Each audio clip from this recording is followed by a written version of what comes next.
Hello students, welcome to our YouTube channel. जो आज हम चैप्टर डिस्कस करेंगे उसका नाम है एसिड बेस एंड सॉल्ट। इस चैप्टर से रिलेटेड आपकी बोर्ड एग्जाम में, चाहे वो आरबीएससी हो चाहे वो सीबीएसई बोर्ड हो, इस चैप्टर में जो कुछ मैं अभी आपको बताने वाला हूँ उससे बाहर कुछ नहीं जाएगा।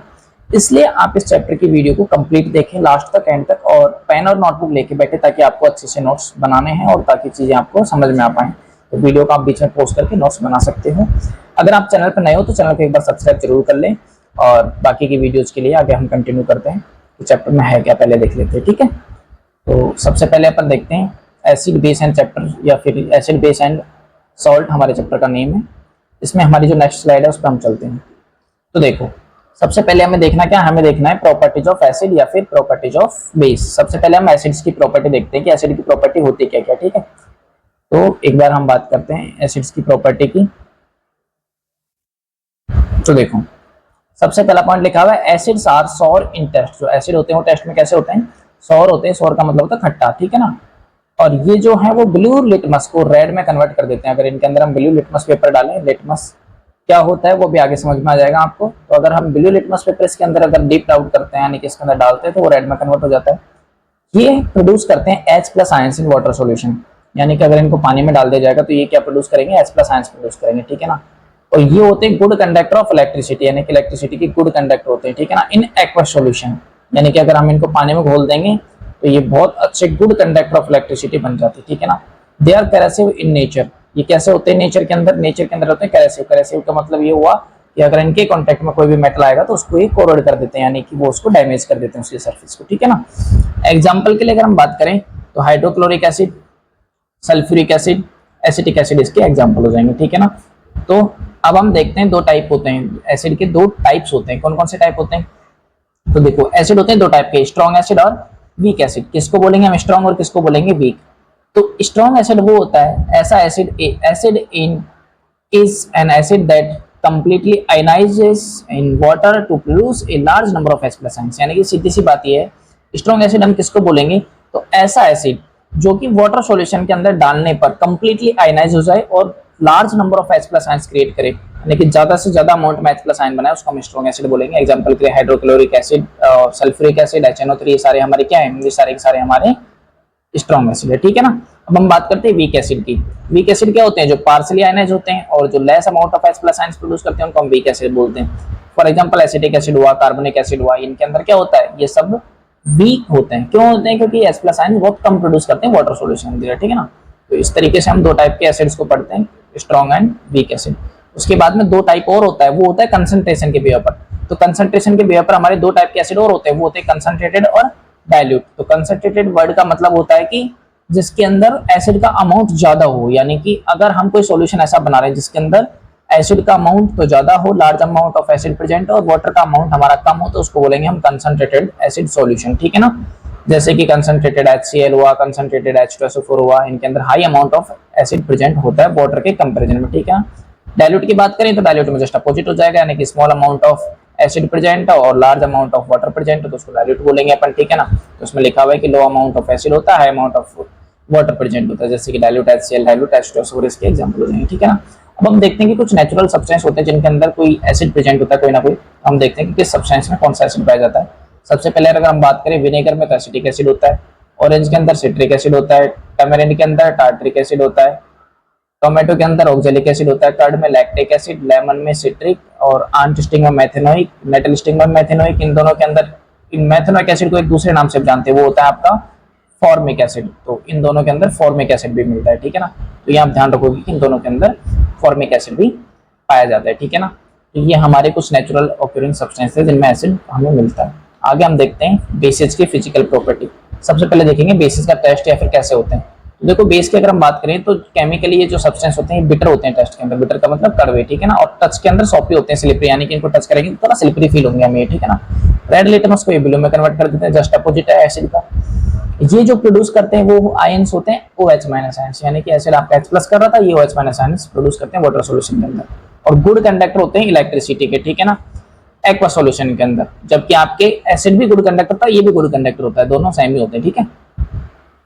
एसिड में आपका करेसिव इन नेचर था, तो बेस में आपका करेसिव इन नेचर होता है। एग्जांपल देख सकते हो आपकी NaOH है, KOH है, MgOH, ये सभी आपके एग्जांपल्स हो जाएंगे, ठीक है। उसके बाद हम बात करते हैं स्ट्रॉन्ग बेस या फिर वीक बेस क्या होता है। देखो स्ट्रॉन्ग और वीक हमने जैसे वहां देखा था, वहां वही चीज सेम टू सेम यहाँ पर है। तो जैसे H+ आयन ज्यादा थे वहां पर, यहाँ पर आप आयन चेंज हो जाएगा, कौन सा है, OH- आयन। ऐसे बेस जो कि वाटर में कंप्लीटली आयनाइज हो जाते हैं और large number of OH- ion produce करते हैं, उनको हम स्ट्रॉन्ग बेस बोलते हैं। और जो लेस नंबर यानी कि फीवर OH- आयंस प्रोड्यूस करते हैं वो हमारे वीक बेस होते हैं। स्ट्रॉन्ग और वीक का मतलब समझ में आ गया होगा। एग्जाम्पल के लिए NaOH, KOH तो आपके स्ट्रॉन्ग बेस हो जाएंगे और अमोनियम हाइड्रोक्साइड और मैग्नीशियम हाइड्रोक्साइड आपके वीक बेस के एग्जाम्पल हो जाएंगे।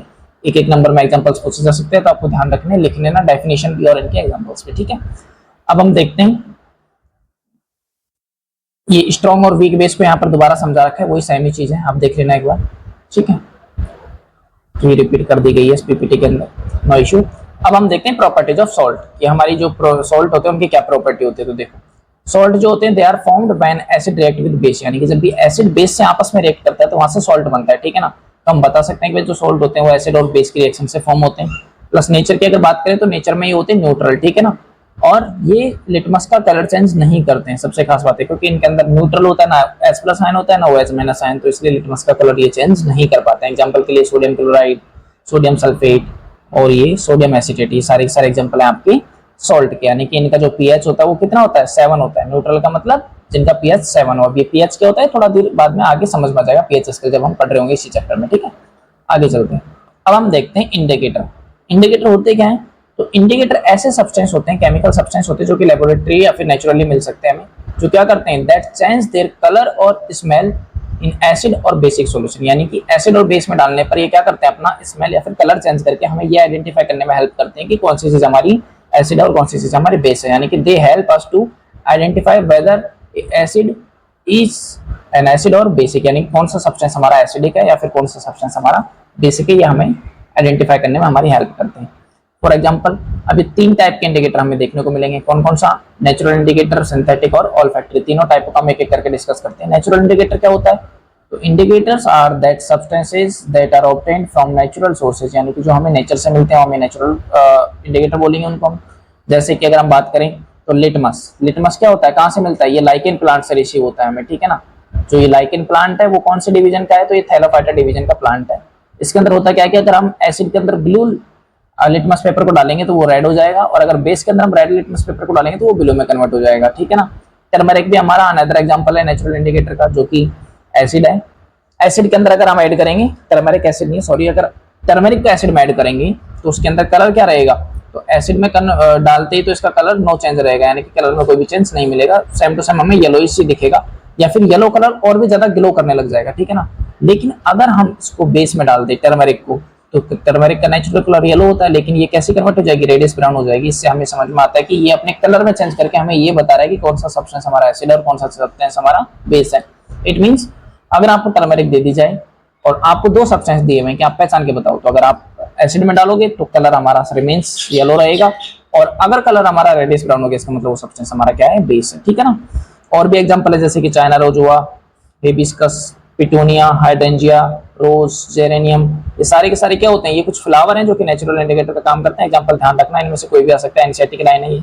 और रेड कैबेज लीव्स, आपसे पूछा जा सकता है कि कौन सा प्लांट ऐसे है जिसकी लीव्स को हम नेचुरल इंडिकेटर के तौर पर काम में लेते हैं, तो रेड कैबेज लीव्स ये हमारे नेचुरल इंडिकेटर के कुछ एग्जांपल्स हो सकते हैं। इसके बाद हम देखते हैं सिंथेटिक इंडिकेटर क्या होते हैं। तो ऐसे सब्सटेंसेस जो क्या होते हैं, जो लेबोरेटरी में प्रिपेयर किए जाते हैं bye the using of chemicals is called synthetic indicator. ऐसे इंडिकेटर्स को हम क्या बोलते हैं, सिंथेटिक इंडिकेटर बोलते हैं। जैसे कि 2 एग्जांपल दिए हमारे एनसीईआरटी में, एक है फेनोक्सिलिन और एक है आपका मिथाइल ऑरेंज।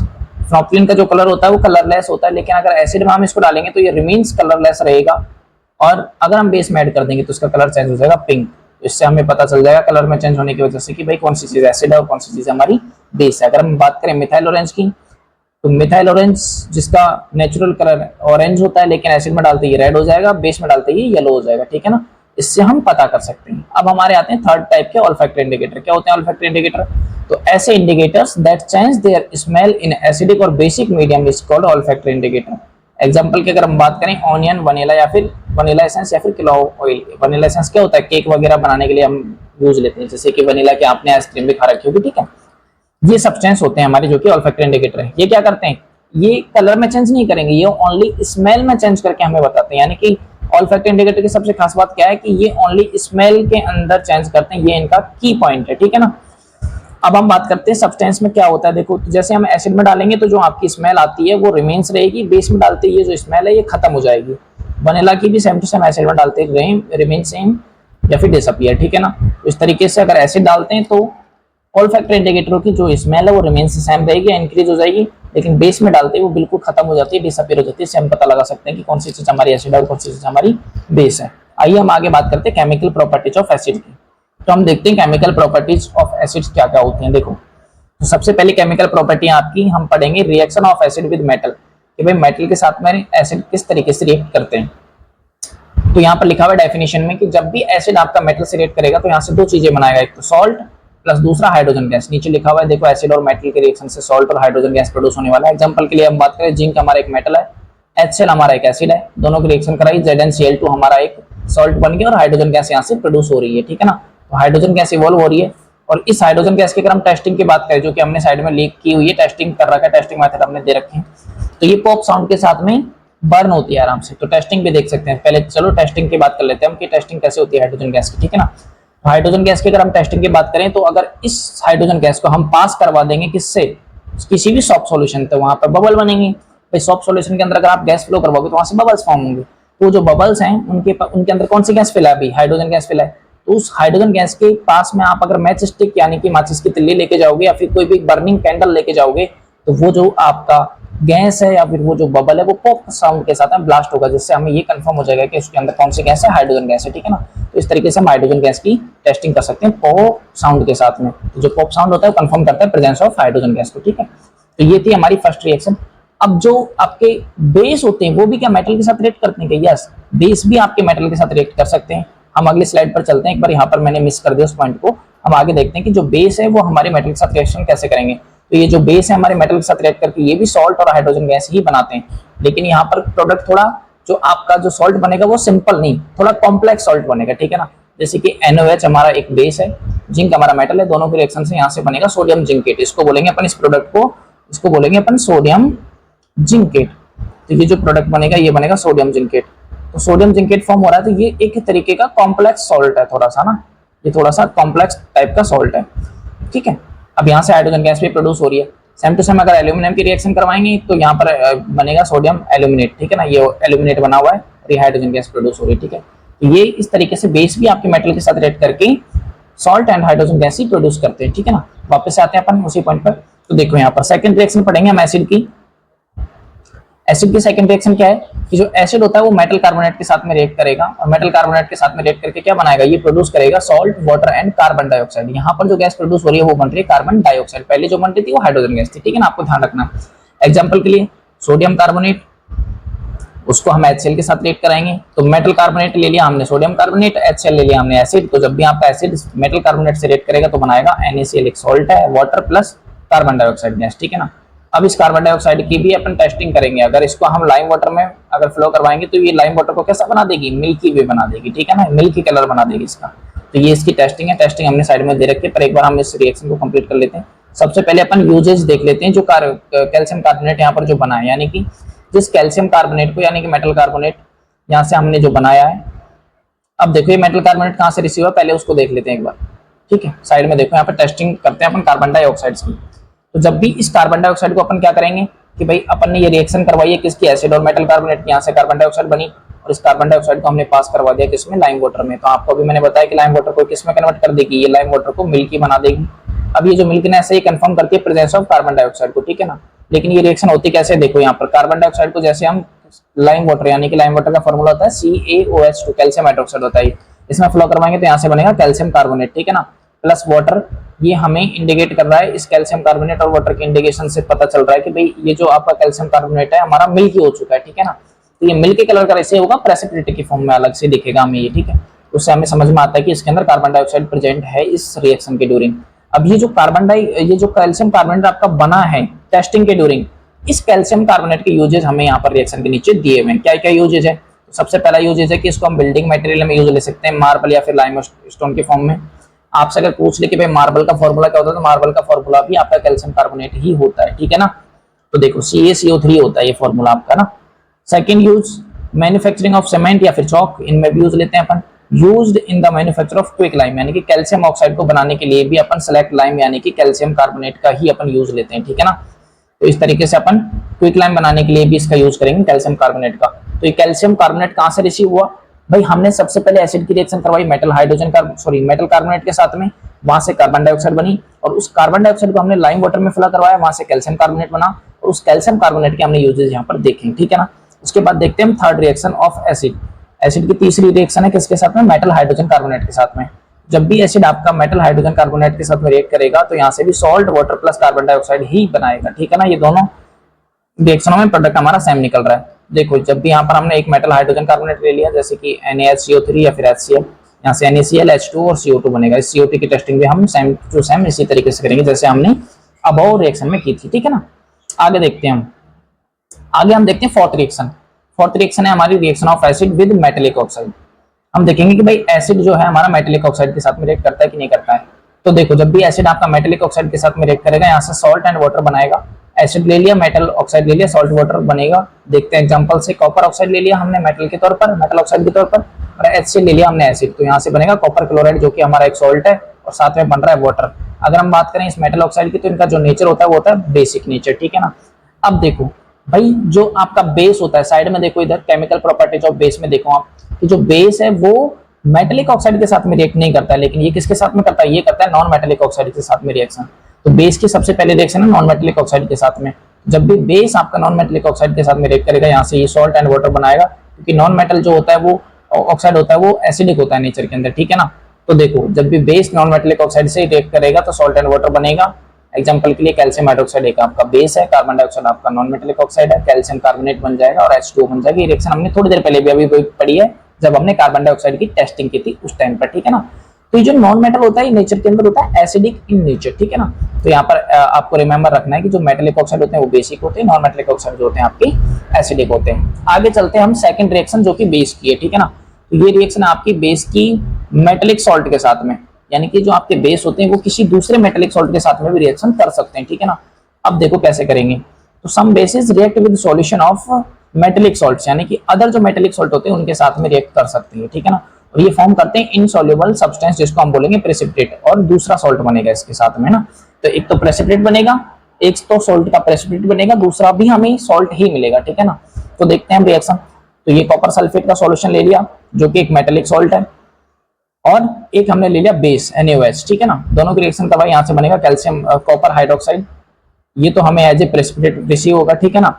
और यहाँ से बनेगा सोडियम सल्फेट जो कि हमारा एक अनदर सॉल्ट फॉर्म हो रहा है, ठीक है ना। तो इस रिएक्शन से हमें समझ में आ रहा है कि भाई जब भी आपका बेस मेटेलिक सॉल्ट से रिएक्ट करेगा तो यहाँ से पहली बात तो एक इनसॉल्युबल सब्सटेंस प्रेसिपिटेट के तौर पर एक सब्सटेंस बनाएगा, और दूसरा हमें एक अनदर सॉल्ट रिसीव होगा जो कि इस रिएक्शन में आपको देखने को मिल रहा होगा।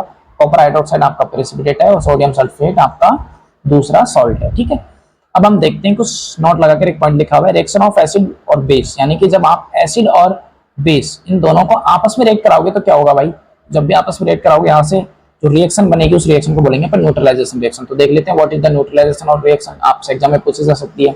तो देखो जब भी acid react with base and form salt and water, this is known as neutralization reaction, यानी कि इसको हम न्यूट्रलाइजेशन रिएक्शन बोलेंगे, ठीक है ना। तो जब भी आपका एसिड बेस रिएक्ट करेगा सॉल्ट एंड वाटर बनाएगा उसको हम बोलेंगे न्यूट्रलाइजेशन रिएक्शन। आपने कॉमन चीज नोटिस करोगे कि जितनी भी केमिकल रिएक्शंस हैं उनके अंदर सॉल्ट एंड वाटर हमारा कॉमन प्रोडक्ट है, वो चाहे एसिड की हो चाहे बेस की हो, सारी रिएक्शंस में हमारा सॉल्ट एंड वाटर बन रहा है, लेकिन हर बार सॉल्ट अलग अलग फॉर्म हो रहा है।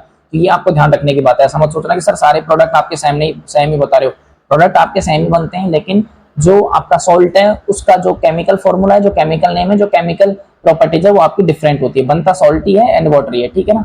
तो देखो अब यहाँ से हमने एक एसिड ले लिया, एक बेस ले लिया, दोनों को रिएक्शन करवा के सॉल्ट एंड वाटर बनाएंगे। तो यहाँ पर HCl और सोडियम हाइड्रोक्साइड, एक एसिड है एक बेस है, दोनों की रिएक्शन से हमारा NaCl बनेगा और साथ में प्रोड्यूस होगा वाटर, इसको बोलेंगे हम न्यूट्रलाइजेशन रिएक्शन। आगे चलते हैं हम, ठीक है। अब हम देखते हैं कि भाई अपन ने आपस में रिएक्शन भी करवा ली और बहुत सारी चीजों से रिएक्शन करवा के देख लिया। अब हम देखते हैं कि भाई एसिड और बेस को अगर हम पानी में डाल दें, वाटर सॉल्यूशन में डाल दें, तो वहां पर क्या मिलेगा हमें। तो जैसे ही हम केस फर्स्ट देखते हैं एसिड को डालकर, ठीक है ना। तो जैसे हम एसिड को वाटर के अंदर डालेंगे तो एक्वा सॉल्यूशन में ये क्या प्रोड्यूस करते हैं, H+ आयन प्रोड्यूस करते हैं। ये आपको मैंने पहले ही बता दिया, ये जो H+ आयंस होते हैं ये कंबाइन हो जाते हैं वाटर के साथ में, क्योंकि ये फ्रीली एग्जिस्ट नहीं कर सकते। तो ये जो H+ आयन प्रोड्यूस होंगे वाटर में वो फ्री एग्जिस्ट नहीं करेंगे। ये किस तरीके से एग्जिस्ट करेंगे, तो ये जो वाटर का एक मॉलिक्यूल होता है उसके साथ में दोबारा से कंबाइन हो जाते हैं। कंबाइन होने के बाद में ये हाइड्रोनियम आयन फॉर्म कर लेंगे, जिसका फॉर्मूला हुआ H3O+, ठीक है ना। तो यहाँ से हाइड्रोनियम आयन बनेगा, और हाइड्रोनियम आयन बनाने के बाद में ये हाइड्रोनियम आयन की फॉर्म में ही प्रेजेंट रहेंगे। तो अगर आपसे कोई पूछे भाई एसिड को पानी में डालेंगे तो क्या बनेगा, तो वहां से बनेगा हाइड्रोनियम आयन, ठीक है ना। अभी जो H+ आयन प्रोड्यूस हुआ या फिर हाइड्रोजन आयन फॉर्म हुआ, ये इसकी एसिडिक प्रॉपर्टी के लिए रिस्पॉन्सिबल होता है, ठीक है ना। वाटर के अंदर H+ आयन का प्रोड्यूस होना क्या शो कर रहा है हमें, ये शो कर रहा है उस एसिड की एसिडिक प्रॉपर्टी के बारे में, ठीक है ना। एग्जांपल के लिए HCl को अगर हम वाटर में डाला तो यहाँ से H3O+ हाइड्रोनियम आयन बनेगा और Cl- हमारा बाहर निकलेगा, ठीक है ना। Dry HCl gas does not show acidic behaviour. अगर हम इस HCl को अगर ड्राई फॉर्म में लेंगे, गैसेस फॉर्म में, यानी कि ड्राई गैसेस फॉर्म में, तो ये कभी भी आयनाइज नहीं हो सकता, यानी कि ये H+ आयन प्रोड्यूस नहीं करता। ये बात आपको ध्यान में रखनी है। अब हम चलते हैं इधर सेकंड केस में, जिसमें हम बेस को डालेंगे किसके अंदर, वाटर सॉल्यूशन के अंदर। तो जब भी आप बेस को आप किसी वाटर सॉल्यूशन के अंदर डालोगे तो वो हाइड्रोक्साइड आयन प्रोड्यूस करेंगे एक्वस सॉल्यूशन के अंदर, और ये जो आपका हाइड्रोक्साइड आयन होता है ये इसके बेसिक नेचर के लिए क्या होता है, रिस्पॉन्सिबल होता है। फॉर एग्जांपल NaOH को अगर हम डालेंगे तो Na+ और OH- बनेगा। यहाँ से bases are show their properties only in the presence of water. अगर हम बात करें बेसिस की, तो ये सिर्फ वाटर के अंदर ही अपनी बेसिक नेचर को शो करेंगे, बेसिक प्रॉपर्टी को अपने को शो करेंगे, बाकी और किसी चीज के अंदर ये डिसॉल्व नहीं हो सकते हैं, ठीक है ना। अब हम बात करते हैं एम्फोटेरिक ऑक्साइड होते क्या है और कैसे बनेंगे। तो देखो, जब भी आपने देखा था, डेफिनेशन देख लो एक बार। Amphoteric oxide is an oxide that react with acid and base. क्योंकि बहुत सारे ऑक्साइड, मेटेलिक ऑक्साइड ऐसे थे जो क्या होते हैं, एम्फोटेरिक होते हैं। जैसे कि हमने एल्यूमिनियम ऑक्साइड, जिंक ऑक्साइड की बात करें तो ये आपके कैसे होते हैं, एम्फोटेरिक होते हैं। चैप्टर नंबर 3 में भी आपको रिपीट देखने को मिलेगा ये वाला जो टॉपिक है वो, लेकिन आप एक बार यहाँ पर देख लो ब्रीफली कि होता क्या है एम्फोटेरिक। तो ऐसे कुछ मेटेलिक ऑक्साइड होते हैं जो कि क्या करते हैं, एसिड और बेस दोनों के साथ में रिएक्ट करते हैं। क्योंकि मैंने आपको बताया था कि जो मेटेलिक ऑक्साइड होता है वो एसिड के साथ रिएक्ट करेगा, और जो नॉन मेटेलिक ऑक्साइड होता है वो बेस के साथ रिएक्ट करेगा। लेकिन कुछ मेटेलिक ऑक्साइड ऐसे होते हैं जो कि एम्फोटेरिक होते हैं, विच मींस वो एसिड और बेस दोनों के साथ में रिएक्ट कर सकते हैं। जैसे कि एम्फीबियंस की तरह। एम्फीबियंस क्या होते हैं, जो पानी और धरती दोनों के ऊपर रह सकते हैं, ठीक है ना। तो उसी तरीके से एम्फोटेरिक होते हैं। एम्फोटेरिक मतलब एसिड और बेस दोनों से रिएक्ट कर सकते हैं, ठीक है ना। एल्यूमिनियम ऑक्साइड और जिंक ऑक्साइड एम्फोटेरिक का एग्जांपल हो जाएंगे, ये दोनों से रिएक्ट कर सकते हैं। जैसे कि देखो यहाँ पर रिएक्शन दे रखी है आपकी, जिंक ऑक्साइड को अगर HCl से रिएक्ट करवाएंगे तो ZnCl2 बनेगा, और जिंक ऑक्साइड को अगर बेस के साथ रिएक्ट कराएंगे तो यहाँ से सोडियम जिंकेट बनेगा। ये रिएक्शन हम पहले देख चुके हैं मेटल के रिएक्शन के साथ में, ठीक है ना। तो इस तरीके से आपका ये टॉपिक कवर हो जाता है एम्फोटेरिक ऑक्साइड तक। आगे हम कंटिन्यू करते हैं इस टॉपिक को पीएच स्केल के साथ में, ठीक है। अब हम देखते हैं पीएच स्केल होती क्या है, इसकी रेंज क्या होती है और मीनिंग क्या होता है पीएच वर्ड का, ठीक है। तो देखो इस तरीके की एक स्केल होती है आपके साइंस के अंदर, ये एक स्केल होती है यहाँ से लेकर और यहाँ तक की, तो इसको बोलेंगे अपन पीएच स्केल, ठीक है ना। इसके अंदर देखो यहाँ पर एक सेंटर में एक पॉइंट लिखा हुआ है 7, इस पॉइंट को अपन न्यूट्रल मान लेते हैं, ठीक है ना। ये पॉइंट जो है हमारा ये न्यूट्रल पॉइंट है, ठीक है, इसको न्यूट्रल मानते हैं। अब अगर इस 7 से इस साइड चलेंगे तो एसिडिक नेचर इंक्रीज हो जाएगा, यहाँ पर चलेंगे तो एसिडिक नेचर इंक्रीज हो जाएगा, और अगर इस पॉइंट से अपन इस साइड चलेंगे तो यहाँ पर जो आपका है बेसिक नेचर आपका इंक्रीज हो जाएगा, ठीक है ना। तो इस तरीके से एसिडिक नेचर बढ़ता है और बेसिक नेचर बढ़ता है। तो देखो अब अपन देखते हैं पीएच स्केल होता क्या है। तो साइंटिस्टों ने सोचा कि भाई इतने सारे इंडिकेटर है, सबको मिक्स करके क्यों ना हम एक ऐसा इंडिकेटर बना दे जिससे कि चीजों को पहचानना आसान हो जाए। तो उन्होंने एक यूनिवर्सल इंडिकेटर बनाते जिसको बोलते हैं पीएच स्केल। तो क्या होता है pH scale, is a scale used to measure the acidity और बेसिडिटी ऑफ द सॉल्यूशन, यानी कि कौन सा सॉल्यूशन एसिड है या फिर बेसिक है, इस चीज को मेजर करने के लिए जो स्केल होती है उसको पीएच स्केल बोलते हैं। It tells us how acidic and basic solution are, मतलब सब्सटेंस, यानी कि कोई भी सब्सटेंस कितना बेसिक है और कितना एसिडिक है, इस चीज को आइडेंटिफाई करने में हमें ये हेल्प करता है। रेंज क्या होती है पीएच स्केल की, उसकी रेंज होती है 0 से लेके 14, यानी कि देखो यहाँ पर ये 0 लिखा हुआ है और यहाँ पर ये 14 लिखा हुआ है, तो 0 से लेके 14 इसकी रेंज होती है, ठीक है ना। हम देखते हैं कि 7 का क्या मतलब है, तो 7 का मतलब है न्यूट्रल। अगर किसी सॉल्यूशन का पीएच अगर 7 है तो उसका मतलब है आपका न्यूट्रल, और 7 से कम होगा तो उसका मतलब है आपका एसिडिक, ठीक है ना। और अगर पीएच वैल्यू 7 से ज्यादा है तो उसका मतलब है बेसिक। तो मैंने यहाँ बता भी दिया था ऊपर कि अगर 7 से अबव होगा तो 7 से अबव होते ये चीज कैसी हो जाती है, ये बेसिक नेचर होगा, और 7 से अगर कम होगा तो ये एसिडिक नेचर शो करेगा, ठीक है ना। उसके बाद देखो क्या मीनिंग होता है पीएच का।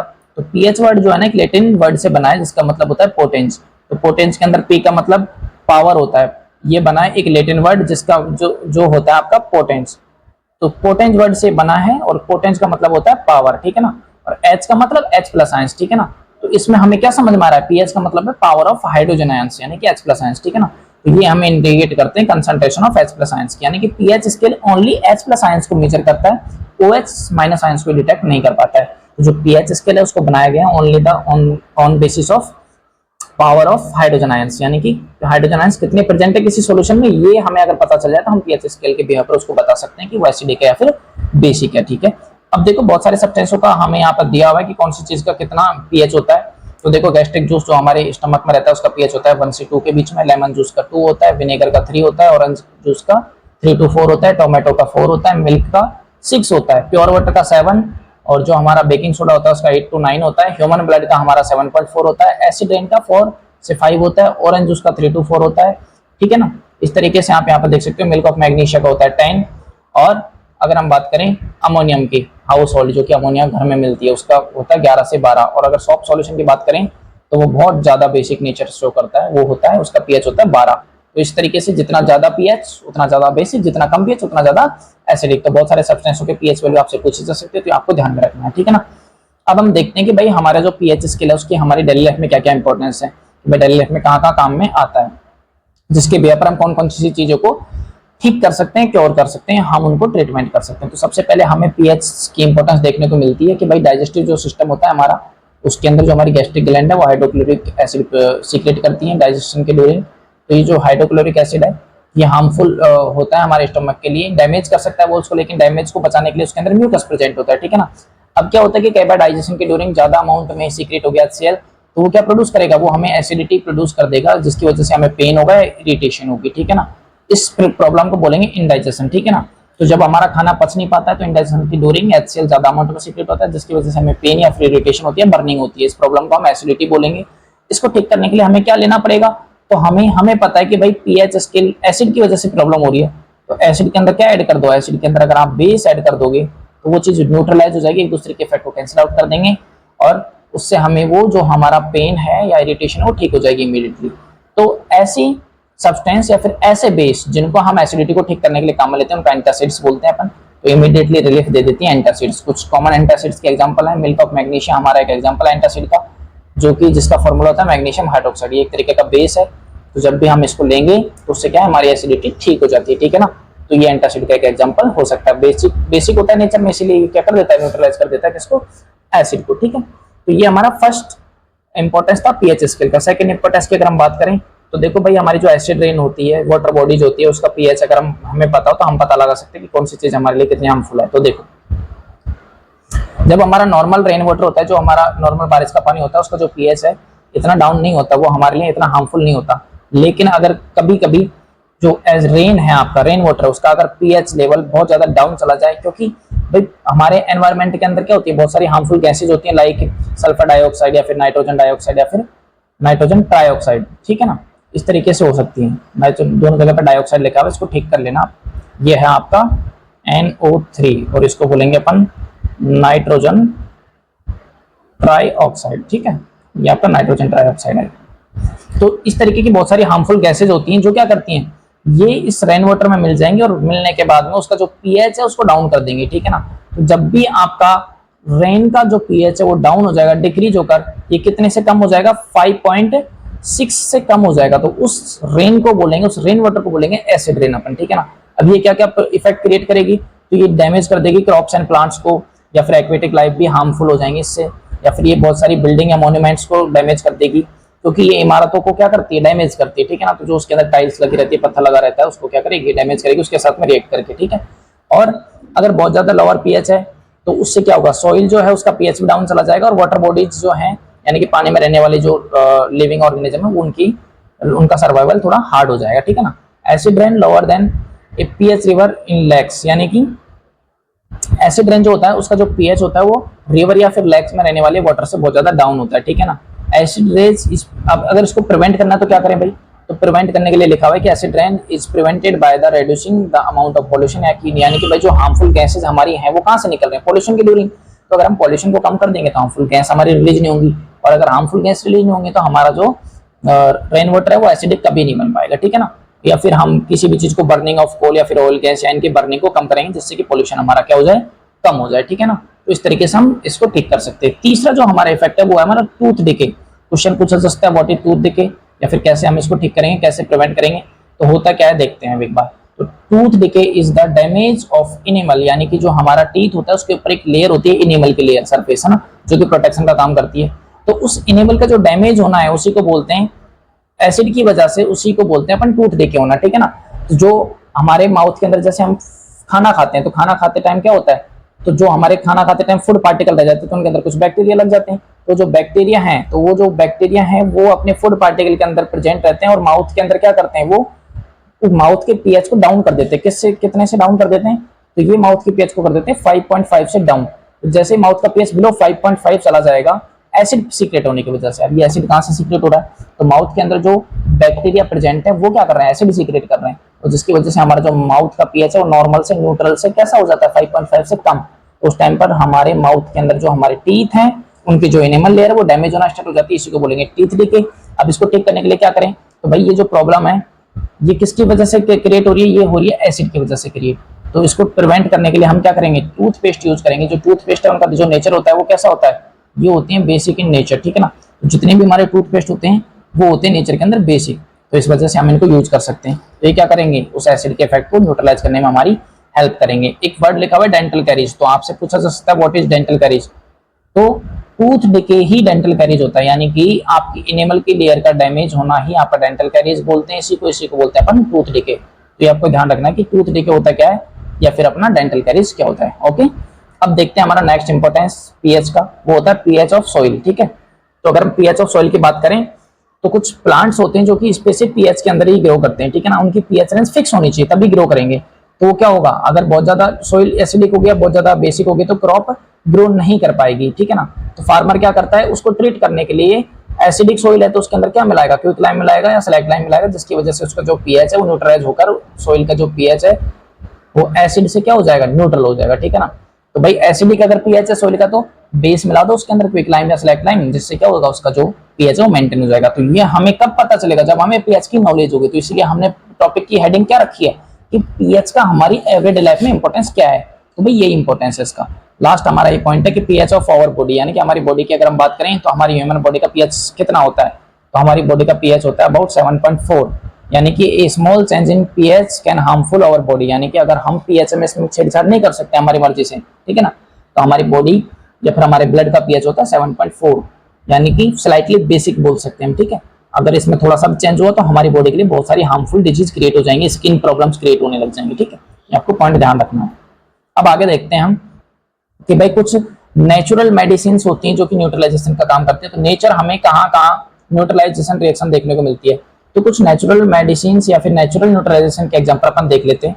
तो देखो सबसे पहला एक प्लांट होता है नेटल स्टिंग, अपन ने बात की थी नेटल स्टिंग, अपना आया भी था सब्सटेंस में, तब इसके अंदर कौन सा एसिड था, मेथेनोइक एसिड। तो नेटल होता है एक आपका प्लांट होता है, नेटल प्लांट इस तरीके का होता है। तो इसकी जो लीव्स हैं इसके अंदर ये कांटे होते हैं, ठीक है ना।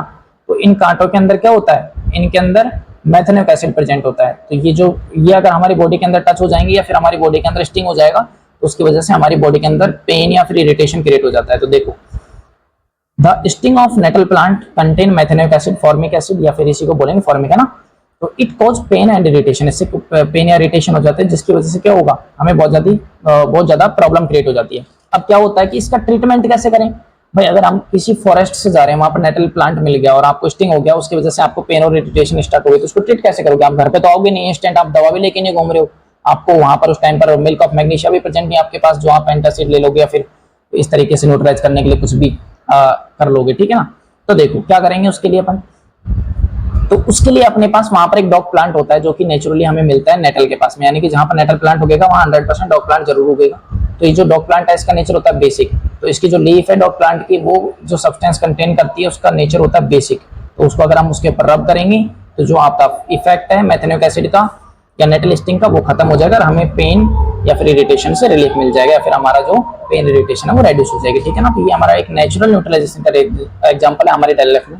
अगर एग्जाम में पूछे कि भाई नेचुरल न्यूट्रलाइजेशन कहाँ होता है तो उसका आप एग्जाम्पल बता सकते हो। आगे हम देखते हैं एक छोटा सा टॉपिक आता है कि एंटासिड होते क्या हैं, इसके बारे में हम वैसे भी पढ़ चुके हैं। एंटासिड क्या होते हैं, ऐसे सब्सटेंस जो कि क्या करते हैं, न्यूट्रलाइज करने का काम करते हैं स्टमक के अंदर एसिड के इफेक्ट को, ठीक है ना। तो उन्हें हम एंटासिड्स बोलते हैं। क्यों जरूरत पड़ी एंटासिड्स की हमें, तो स्टमक जो है high amount of acid create करता है, जिससे कि डाइजेशन के ड्यूरिंग अगर ये एक्सेस अमाउंट में क्रिएट हो गया तो उससे हमें एसिडिटी हो जाती है और एसिडिटी के ड्यूरिंग हमें स्टोमक में पेन होना स्टार्ट हो जाता है, जिसकी वजह से जो एंटासिड्स होती है वह हेल्प करती है न्यूट्रलाइज करने में एक्सेस अमाउंट ऑफ एसिड को। तो ऐसा सब्सटेंस को हम एंटासिड्स बोलते हैं। और क्यों यूज लेते हैं वो आपको यहाँ से देखने को मिल सकता है, आप अच्छे से नोट्स में लिख लेना इन चीजों को, ठीक है। क्या क्या यूजेज होते हैं इसके, तो देखो भाई इसके यूजेज क्या क्या है। तो सबसे पहले इंडाइजेशन के ड्यूरिंग रिलीफ देने में काम में आते हैं, एसिडिटी को ठीक करते हैं, रेड्यूस करते हैं और रिलीफ प्रोवाइड कराते हैं हार्ट बर्न या फिर स्टोमक पेन के अंदर, ठीक है ना। एग्जांपल की अगर हम बात करें तो मिल्क ऑफ मैग्नीशिया, जिसको हम मैग्नीशियम हाइड्रोक्साइड भी बोलते हैं, ये हमारा बेसिक होता है नेचर में, एक कॉमन एंटासिड का एग्जांपल हो सकता है। सेकंड जो हमारा एंटासिड का एग्जांपल है वो है सोडियम हाइड्रोक्साइड, ठीक है ना। तो ये भी सोडियम हाइड्रोजन कार्बोनेट है, सॉरी, ठीक है। तो सोडियम हाइड्रोजन कार्बोनेट भी आपका अनदर एग्जांपल हो सकता है एंटासिड्स का। तो अगर आपसे कोई पूछे कि एक एग्जांपल तो एक देना, और अगर कोई पूछे कि दो एग्जांपल दीजिए तो दो एग्जांपल आप यहाँ से देख सकते हो। अब हम क्या करेंगे, तो हमें बनाने कुछ कॉमन सॉल्ट, ठीक है ना। तो देखो कॉमन सॉल्ट का फॉर्मूला क्या है, तो देखो इतनी देर से जितनी भी हमने रिएक्शंस पढ़ी सभी के अंदर सॉल्ट फॉर्म कर रहे हैं। तो एक कॉमन सॉल्ट होता है जिसका नाम था सोडियम क्लोराइड और फॉर्मूला था NaCl, ठीक है ना। तो वो हमारा खाने का नमक होता है, घरों में यूज लेते हैं। तो इसको हमने बहुत बार बनाया रिएक्शनों में। अब हम इसको as a raw material use लेकर कुछ डोमेस्टिक यूज के केमिकल्स प्रिपेयर करेंगे, ठीक है ना। तो हमारे सिलेबस के अंदर है कुछ केमिकल्स। तो हम देखते हैं सबसे पहले कॉमन सॉल्ट होता है क्या। तो कॉमन सॉल्ट होता है सोडियम क्लोराइड, NaCl को ही बोलेंगे अपन। इंपॉर्टेंट रॉ मटेरियल होता है ये किसके अंदर, manufacturing of some useful chemicals, ठीक है ना। It is obtained from the sea water by evaporation. अपन इसको कहां से लाएंगे, सोडियम क्लोराइड को कहां से लाते हैं, कॉमन सॉल्ट कहां से रिसीव होता है हमें, तो ये रिसीव होता है हमें वाटर के अंदर से, ठीक है ना। इवेपोरेशन के ड्यूरिंग सॉल्ट वाटर जो होता है, सी वाटर जो होता है उसके अंदर से, ठीक है।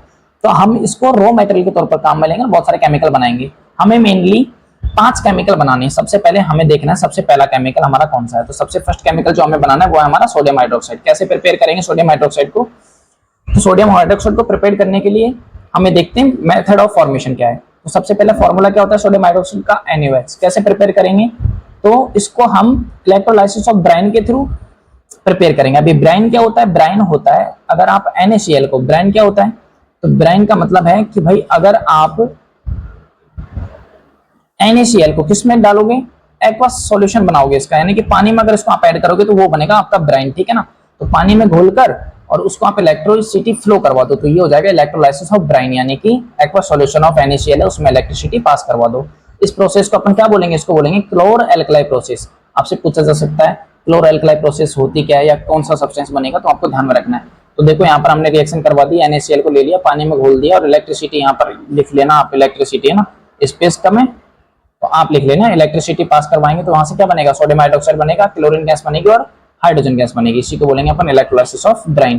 तो यहाँ से देखो सोडियम हाइड्रोक्साइड बन चुका है। तो सोडियम हाइड्रोक्साइड इस तरीके से बनेगा, 3 प्रोडक्ट बनेंगे यहाँ से, हाइड्रोजन और क्लोरीन गैस भी, ठीक है। तो इस तरीके से इलेक्ट्रोलाइसिस अपन करवाएंगे, ओके। अब देखो जो क्लोरीन गैस बनी है, इस क्लोरीन का क्या फॉर्मूला है, तो देखो इस क्लोरीन का फॉर्मूला Cl2 है। और इसको कहाँ यूज लेंगे अपन, तो इसको यूज लेंगे अपन डिसइंफेक्ट करने के लिए ड्रिंकिंग वाटर को, ब्लीचिंग पाउडर बनाने में काम में लेंगे, प्लस हाइड्रोक्लोरिक एसिड फॉर्म करने में काम में लेंगे, प्लस हम पीवीसी बनाने में, पीवीसी क्या होते हैं, पीवीसी के पाइप बनते हैं, ठीक है ना, पॉलीविनाइल क्लोराइड, तो इसके फॉर्मेशन में भी अपन काम में लेंगे। और कुछ अदर प्लास्टिक की चीजें बनाने के लिए भी अपन काम में लेंगे, used for making pesticides, drugs and solvents, ठीक है। तो हम कुछ पेस्टिसाइड बनाएंगे, ड्रग्स बनाएंगे, सॉल्वेंट बनाएंगे। पेस्टिसाइड क्या होते हैं, तो पेस्टिसाइड ऐसे केमिकल होते हैं जो कि क्रॉपिंग के लिए यूज लिए जाते हैं, उनको पेस्टिसाइड बोलते हैं, ठीक है ना। अब देखो हम देखते हैं उसके बाद में यूजेज ऑफ सोडियम हाइड्रोक्साइड के, भाई जो सोडियम हाइड्रोक्साइड हमने बनाया उसका क्या यूज है। तो सबसे पहला making of soap and detergent, paper making, degreasing of metal, यानी कि मेटल के ऊपर अगर ग्रीस लग गया तो उस ग्रीस को रिमूव करना हो, चिकना भाई स्मूथ हो गया मेटल तो उसको अगर रिमूव करना चाहते हैं अपन, तो रिमूव करने के लिए आप सोडियम हाइड्रोक्साइड उसके ऊपर अप्लाई कर सकते हो। उसके अलावा ब्लीच मेकिंग में भी अपन इसको काम में लेंगे, ठीक है ना। तो उसके अंदर अपन क्या करेंगे, ब्लीच मेकिंग के अंदर भी काम में अपन ले सकते हैं इसको, ब्लीच मेकिंग में, ओके। तो आपको ध्यान रखना है क्लोर एल्कलाई प्रोसेस होती क्या, रिमेंबर रखना। सेकंड जो हमारा केमिकल बनेगा वो है आपका ब्लीचिंग पाउडर। कैसे बनाएंगे, फॉर्मूला देखो, इसका फॉर्मूला होता है CaOCl2। केमिकल नेम क्या है इसका, तो केमिकल नेम लिख लेना भाई, इसका मैं ऊपर लिख रहा हूं यहाँ पर, केमिकल नेम होता है इसका कैल्शियम ऑक्सी क्लोराइड, ठीक है। इसका जो केमिकल नेम है वो है कैल्शियम ऑक्सी क्लोराइड, ओके। तो देखो कैसे बनेगा, तो it is prepared by the passing of chlorine gas over the dry select lime, यानी कि अगर हम सेलेक्ट लाइम ले लें, सेलेक्ट लाइम का फॉर्मूला आप सभी को पता है, तो ड्राई सेलेक्ट लाइम के अंदर क्लोरीन गैस पास करेंगे तो यहाँ से जो बनेगा वो बनेगा ब्लीचिंग पाउडर या ब्लीचिंग एजेंट, ठीक है ना। साथ में वाटर प्रोड्यूस होगी, ठीक है ना। क्लोरीन गैस कहाँ से निकली, तो ये जो क्लोरीन गैस है ये हमने क्लोर एल्कलाई प्रोसेस से हमने निकाली है। तो उस क्लोरोएल्कलाइ प्रोसेस से जो हमें क्लोरीन मिली उसको हमने सेलेक्ट लाइम के साथ रेट करके हमने बना लिया ब्लीचिंग पाउडर। क्या यूज है ब्लीचिंग पाउडर का? तो ब्लीचिंग पाउडर को हम कॉटन या फिर लाइनिन इंडस्ट्री के अंदर क्या करते हैं, ब्लीच करने के लिए काम में लेते हैं, या फिर वुड पल्प को ब्लीच करने के लिए पेपर इंडस्ट्री में काम में लेते हैं, या फिर वाटर को ड्रिंकिंग वाटर को डिसइंफेक्ट करने के लिए पेपर में काम में लेते हैं, या फिर एज ए ऑक्सीडाइजिंग एजेंट में हम यह काम में लेते हैं। क्योंकि इसके फॉर्मूले के अंदर आप देखोगे तो कैल्शियम ऑक्सीक्लोराइड यानी कि ऑक्सीजन को कंटेन कर रहा है ये, तो जहां जरूरत पड़ेगी वहां पर ये ऑक्सीजन ऐड करने की कैपेसिटी रखता है। तो एज ए ऑक्सीडाइजिंग एजेंट में हम इसको यूज ले सकते हैं। ऑक्सीडाइजिंग एजेंट क्या होते हैं? तो उसके लिए आपने चैप्टर नंबर 1 में पढ़ भी रखा हो, फिर से बता देता हूं। ऐसे सब्सटेंस जो कि ऑक्सीजन देने की कैपेसिटी रखते हो, ठीक है ना। किसी भी सब्सटेंस को अगर ऑक्सीजन की रिक्वायरमेंट है तो वो अपना ऑक्सीजन डोनेट करने की कैपेसिटी रखते हैं, उनको बोलते हैं ऑक्सीडाइजिंग एजेंट, ठीक है। तो इस तरीके से अपन ने इसके यूजेस देख लिए।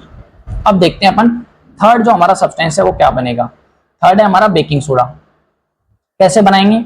बेकिंग सोडे का फॉर्मूला होता है NaHCO3, केमिकल नेम है इसका सोडियम हाइड्रोजन कार्बोनेट, ठीक है ना। तो केमिकल नेम आप लिख लेना, सोडियम हाइड्रोजन कार्बोनेट बोलते हैं इसको। कैसे बनेगा? तो baking soda is produced by the using of sodium chloride, water, ammonia plus carbon dioxide. इन चारों को हम as a raw material use करेंगे तो बनेगा हमारा बेकिंग सोडा। जैसे कि NaCl ले लिया, अमोनिया ले लिया, वाटर ले लिया, कार्बन डाइऑक्साइड ले लिया, यहाँ से बनेगा NaHCO3 और साथ में अमोनियम क्लोराइड निकलेगा, ठीक है ना। अब ये जो आपका सोडियम हाइड्रोजन कार्बोनेट है ये एज ए प्रेसिपिटेट की फॉर्म में हमें रिसीव होने वाला, ठीक है। अब क्या करते हैं अपन, जैसे भाई बेकिंग सोडा बन गया तो उसका यूज क्या करेंगे अपन? तो इसको खाने पीने की चीजों में अपन मिलाते हैं। तो भाई जिस खाने पीने की चीज में अपन ने इसको मिलाया है तो उसको अपन गर्म करेंगे, पकाएंगे। तो जब खाना पकाया जाता है तो खाने के साथ साथ में आपका जो सोडियम, ये जो बेकिंग सोडा है ये क्या हो जाता है, ये भी हीट होता है। तो इसके ड्यूरिंग जो इसकी हीटिंग रिएक्शन है, हीटिंग के ड्यूरिंग इसकी एक रिएक्शन होती है, उस रिएक्शन के ड्यूरिंग अपन क्या बनाएंगे देखो यहाँ पर। तो जब भी आप सोडियम हाइड्रोजन कार्बोनेट को हीट करोगे खाने पीने की चीजों में मिलाकर तो वहां से बनेगा sodium carbonate, water plus carbon dioxide. अब ये जो कार्बन डाइऑक्साइड है ये क्या काम आती है? तो जो कार्बन डाइऑक्साइड है ये उस फूड आइटम को स्पॉन्जी बनाने में या सॉफ्ट बनाने में हमारी हेल्प करेगी। तो यूजेज ऑफ बेकिंग सोडा देख लो। यूजेज ऑफ बेकिंग सोडा क्या है? सबसे पहले हम इसको यूज लेंगे प्रिपरेशन ऑफ बेकिंग पाउडर, यानी कि सोडा से पाउडर बनाना होगा तो हम उस सोडे को यूज में लेते हैं, ठीक है ना। कैसे बनेगा? तो भाई जैसे हम इस बेकिंग पाउडर को किसमें मिला देंगे, तो बेकिंग सोडा को टार्ट्रिक एसिड में अगर हम ऐड कर देंगे तो वहां से बनेगा बेकिंग पाउडर, ठीक है ना। अब इस बेकिंग पाउडर की भी एक हीटिंग रिएक्शन है, वो क्या है? तो देखो यहाँ पर हमने NaHCO3 यानी कि बेकिंग पाउडर ले लिया, एसिड मिला हुआ है तो इसलिए एसिडिक मीडियम हो गया, H+ की प्रेजेंस में रिएक्शन करेगा ये, और H+ की प्रेजेंस में रिएक्शन करके कार्बन डाइऑक्साइड बनाएगा प्लस वाटर बनाएगा, प्लस यहाँ से एक सोडियम सॉल्ट ऑफ एसिड बनेगा। सोडियम सॉल्ट तो यहाँ पर भी बन रहा है सोडियम कार्बोनेट, लेकिन यहाँ पर जो सोडियम सॉल्ट बनेगा वो थोड़ा एसिडिक मीडियम का होगा, क्योंकि अब की बार हमने बेकिंग सोडा नहीं लिया, बेकिंग पाउडर लिया। पाउडर कैसे बनता है? जब सोडे को अपन एसिड में मिलाएंगे तो अपना बनेगा पाउडर, ठीक है ना। तो इस तरीके से आपका बनेगा। सेकंड देखो, इन दोनों रिएक्शनों के बाद मतलब कि अपन ने जैसे बेकिंग सोडे को हीट किया या फिर बेकिंग पाउडर को हीट किया, दोनों के ड्यूरिंग क्या निकल रहा है? Carbon dioxide. तो ये जो कार्बन डाइऑक्साइड है ये क्या यूज होती है? तो ये मेकिंग ब्रेड या केक बनाने में यूज होती है, ताकि ये जो है ब्रेड और केक है वो सॉफ्ट या स्पॉन्जी बन जाए, उसके लिए हम इनको यूज लेते हैं, ठीक है ना। तो ये जो कार्बन डाइऑक्साइड है ये रिस्पॉन्सिबल होती है उनको सॉफ्ट या फिर स्पॉन्जी बनाने के लिए। आगे देखो यूजेस एज एन एंटासिड, यानी कि हम ये जो भी आपका बेकिंग सोडा है इसको एंटासिड के तौर पर भी काम में ले सकते हैं एसिडिटी को ठीक करने के लिए, और सोडा एसिड फायर एक्सटिंग्विशर के अंदर भी इसका यूज होता है। अब हम देखते हैं नेक्स्ट केमिकल जो हमारा बनेगा डोमेस्टिक यूज का, वो है वॉशिंग सोडा। कैसे बनाएंगे? फॉर्मूला देख लो, Na2CO3.10H2 इसका फॉर्मूला होता है। कैसे बनेगा? तो भाई जो हमने वॉशिंग सोडे को हीट किया तो वॉशिंग सोडे को हीट करने पर जो हमें मिला बेकिंग सोडा या वॉशिंग सोडे को बेकिंग सोडा या बेकिंग पाउडर को हीट करने पर हमें मिला सोडियम कार्बोनेट, ठीक है ना। तो इस सोडियम कार्बोनेट के अंदर अगर हम इसका रिक्रिस्टलाइजेशन कर दें, रिक्रिस्टलाइजेशन का मतलब होता है इसके अंदर वाटर ऐड कर दें कि भाई सोडियम कार्बोनेट बना, उस सोडियम कार्बोनेट के अंदर अगर हम वाटर मिला दें 10 मॉलिक्यूल वाटर ऐड कर देंगे तो यहाँ से बनेगा sodium carbonate plus 10H2 water, है ना, मतलब वाटर के मॉलिक्यूल प्रेजेंट होंगे तो वो बन जाएगा वॉशिंग सोडा। सीधी सी बात है, बेकिंग सोडा या बेकिंग पाउडर को आप हीट करो वहां से बनेगा सोडियम कार्बोनेट, और उस सोडियम कार्बोनेट के अंदर वाटर मिला दो 10 मॉलिक्यूल ऐड कर दो तो वो बन जाएगा आपका वॉशिंग सोडा, ठीक है ना। क्या यूज होगा वॉशिंग सोडे का? तो इसको अपन क्लीनिंग एजेंट के तौर पर काम में लेंगे, वॉशिंग करने के लिए क्लोथ्स को, या फिर हम वाटर की परमानेंट हार्डनेस को रिमूव करने के लिए भी काम में लेते हैं, या फिर हम मैन्युफैक्चरिंग ऑफ ग्लास या फिर सोप या पेपर फैक्ट्री के अंदर इसको काम में लेंगे, या फिर इससे अपन एक सोडियम का कंपाउंड बनाएंगे उसका नाम है बोरेक्स। एनसीईआरटी लाइन है, ध्यान रखना कि भाई बोरेक्स बनाने के लिए भी अपन किसका यूज लेते हैं? वॉशिंग सोडे का यूज होता है। ये एक सोडियम का कंपाउंड होता है बोरेक्स, जिसको बनाने के लिए हम क्या यूज लेंगे? वॉशिंग सोडे का यूज लेंगे। तो इस तरीके से हमारे 4 केमिकल कंप्लीट हो चुके हैं। लास्ट केमिकल हमारा बचा है वो है प्लास्टर ऑफ पेरिस। कैसे बनाएंगे प्लास्टर ऑफ पेरिस? तो देखो, प्लास्टर ऑफ पेरिस को फॉर्म करने के लिए अपन इसके अंदर क्या करेंगे? तो हमें एक सब्सटेंस यूज लेना है, उसका नाम है जिप्सम। जिप्सम का फॉर्मूला क्या होता है? तो जिप्सम का फॉर्मूला होता है CaSO4.2H2O, यानी कि कैल्शियम सल्फेट टू मतलब डाई हाइड्रोजन कार्बोनेट, उसके अंदर मतलब 2 वाटर के मॉलिक्यूल होंगे तो उसको बोलेंगे अपन जिप्सम, ठीक है ना। अब क्या करेंगे हम पीओपी बनाने के लिए, तो पीओपी बनाने के लिए आप जिप्सम को हीट करो कितने टेम्परेचर पर, या तो 100 डिग्री टेम्परेचर पर, डिग्री सेल्सियस, या फिर इसी को बोल सकते हैं 373 केल्विन टेम्परेचर पर। अगर इसको हम हीट कर देंगे तो इसमें से क्या होगा, इसका हो जाएगा डिहाइड्रेशन, यानी कि इसके अंदर से वाटर का मॉलिक्यूल निकल जाएगा, ठीक है ना। तो वाटर इसके अंदर से रिमूव कर देंगे तो ये बनेगा आपका प्लास्टर ऑफ पेरिस। देखो यहाँ पर ये जिप्सम है, जिप्सम का फॉर्मूला ये है। उसके बाद अंदर हमने इसको इतने टेम्परेचर पर हीट कर दिया, तो हीट करने के बाद में यहाँ से बन रहा है ये CaSO4 डॉट हाफ H2O, ठीक है ना। यहाँ पर डॉट लगा हुआ है, डॉट हाफ H2O, ये बनेगा प्लास्टर ऑफ पेरिस। तो अगर आपसे कोई पूछ ले भाई प्लास्टर ऑफ पेरिस का फॉर्मूला क्या है, तो देखो यहाँ पर मैंने फॉर्मूला लिखा हुआ है कि प्लास्टर ऑफ पेरिस का फॉर्मूला होता है CaSO4 डॉट हाफ H2O, ठीक है ना। तो इस किस तरीके से बनाएंगे, जिप्सम को गर्म करके बनाएंगे, ठीक है। जिप्सम का फॉर्मूला आपको पता है। देखो अगर अपन setting of plaster of Paris करेंगे, यानी कि अगर अपन प्लास्टर ऑफ पेरिस के अंदर दोबारा से वाटर मिला दें तो क्या हमें दोबारा से वही प्रोडक्ट रेशियो होगा क्या, तो यस। अगर हम प्लास्टर ऑफ पेरिस के अंदर वाटर ऐड करेंगे यानी कि इसकी सेल्टिंग करेंगे तो सेल्टिंग के ड्यूरिंग हमें दोबारा से जिप्सम मिल सकता है। ये हमारे रिएक्शन है। देखो कैल्शियम, इसके अंदर हमने प्लास्टर ऑफ पेरिस ले लिया, प्लास्टर ऑफ पेरिस के अंदर क्या कर दिया, दोबारा सेल्टिंग कर दिया, यानी कि वाटर ऐड कर दिया। वाटर ऐड करने के बाद में दोबारा हमें क्या मिल गया, जिप्सम का फॉर्मूला मिल गया। ये जिप्सम होता है आपका, ठीक है ना। तो इस तरीके से हम बोल सकते हैं कि भाई silting of plaster of Paris से हमें जिप्सम रिसीव हो सकता है, ठीक है ना। प्लास्टर ऑफ पेरिस का यूज क्या है, तो भाई इसको हम स्टैचू या टॉयज बनाने में काम में लेते हैं, डेकोरेटिव मटेरियल के तौर पर काम लेते हैं घरों में, जो कि पीओपी से डिजाइन बनाते हैं उसमें, या फिर मोल्ड्स या फिर कास्ट बनाते हैं इससे, ठीक है ना। और फ्रैक्चर बोन को ठीक करने के लिए भी अपन प्लास्टर करने के लिए अपन इसको यूज लेते हैं, ठीक है ना। मोल्ड्स और कास्ट होती हैं जिनको अपन क्या करते हैं, बोन को ठीक करने के लिए, ट्रीट करने के लिए अपन, ताकि वो मूव नहीं करे, उसके लिए अपन फ्रैक्चर के टाइम पर प्लास्टर करवाते हैं, तो उसके अंदर भी हम पीओपी का यूज लेते हैं। अब एक छोटा सा टॉपिक बचता है वाटर ऑफ क्रिस्टलाइजेशन। क्या होता है वाटर ऑफ क्रिस्टलाइजेशन, वो देख लो एक बार। तो वाटर ऑफ क्रिस्टलाइजेशन का मतलब होता है कि fixed number of water molecule chemically combined with one formula unit of A salt is it's crystalline form. यानी कि अगर आपका कोई सॉल्ट का फॉर्मूला है और उस सॉल्ट के फॉर्मूले के अंदर number of water molecule present है, कितने नंबर हैं, चाहे वो 2 मॉलिक्यूल हो चाहे 10 मॉलिक्यूल हो, ठीक है ना। तो वो जो नंबर है आपका वही है water of crystallization. For example अगर हम बात करें वॉशिंग सोडा, तो फॉर्मूला है आपका Na2CO3.10H2। इसके अंदर वाटर के कितने मॉलिक्यूल है, 10 मॉलिक्यूल है, ठीक है ना। तो वाटर ऑफ क्रिस्टलाइजेशन क्या हो जाएगा, इसका वाटर ऑफ क्रिस्टलाइजेशन हो जाएगा 10, ठीक है ना। अगला है कॉपर सल्फेट क्रिस्टल, इसके अंदर भी 5 मॉलिक्यूल है वाटर ऑफ क्रिस्टलाइजेशन के, तो देखो 5 मॉलिक्यूल हो जाएंगे आपका water of crystallization. Same to same अगर हम बात करें जिप्सम, जिप्सम में 2 जाएंगे। अगर हम बात करें प्लास्टर ऑफ पेरिस की, प्लास्टर ऑफ पेरिस में हाफ हो जाएगा, ठीक है ना।